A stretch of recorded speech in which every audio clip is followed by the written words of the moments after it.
year, on the second Saturday of October, African Penguin Awareness Day. It's a day when humans celebrate penguins and create awareness about them around the world. While walking after the festival at Boulders Beach, Simonstown in Cape Town, Beakie reached a penguin crossing, and when the coast was clear, he started to cross the road.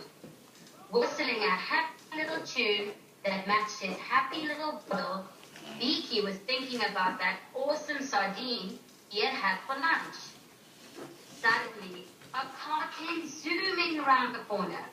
In a flash, Beakie hit the pavement with a thud. The car zoomed away and left Beakie with a badly damaged beak. Luckily, the monitors at Boulders Beach were close by when it happened and saw the car speeding away.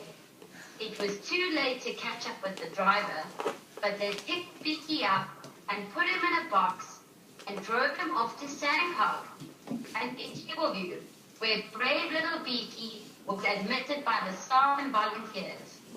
He had no broken bones or cuts, but poor little Beakie's prize beak had been hurt during the hit and run. It rooted his beak, and Beakie stayed at Sandcog for 2 months. Poor little Beakie was very sad, because his beak couldn't grow back like feathers or be fixed like bones. The staff at Sandcog tried everything to help, but nothing worked. Then Beakie's luck changed. He was flown to Johannesburg, where a special veterinarian would help fix his beak. Beakie felt a bit weird after the operation, and being in his new home was very strange.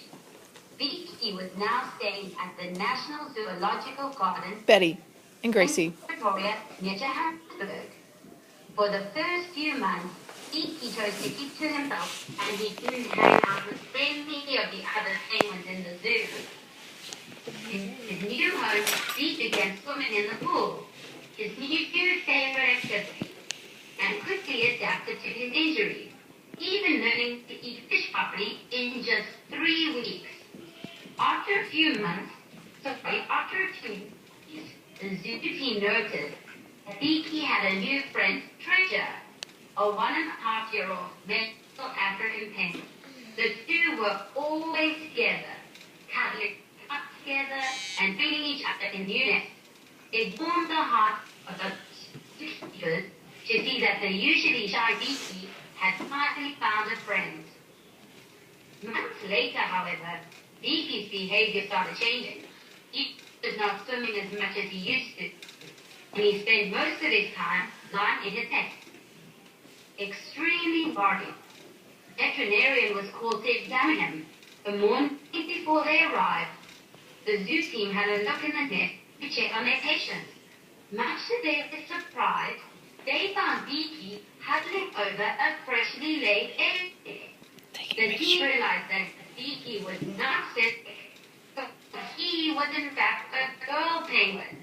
The zoo staff presented some lavender and rosemary cookies to Beakie and Treasure and soon the pair built a lovely nest for their new egg. Soon afterwards, Beakie laid her second egg, and apparently taking turns looking after the eggs and keeping their home neat and tidy.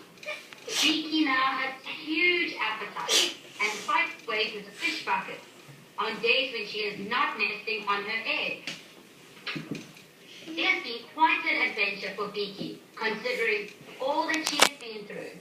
The trauma of being hit by a car, leaving her home at Boulders, spending 2 months at Sandcog, being flown by plane to Johannesburg, and then transported to Victoria for an intensive operation, being placed in a zoo with other African penguins very far away from her home, and finally meeting her partner Treasure, who was originally hatched in Port Elizabeth.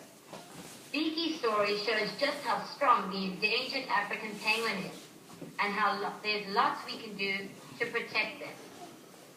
So guys, that's the story about Beakie. So what I just want to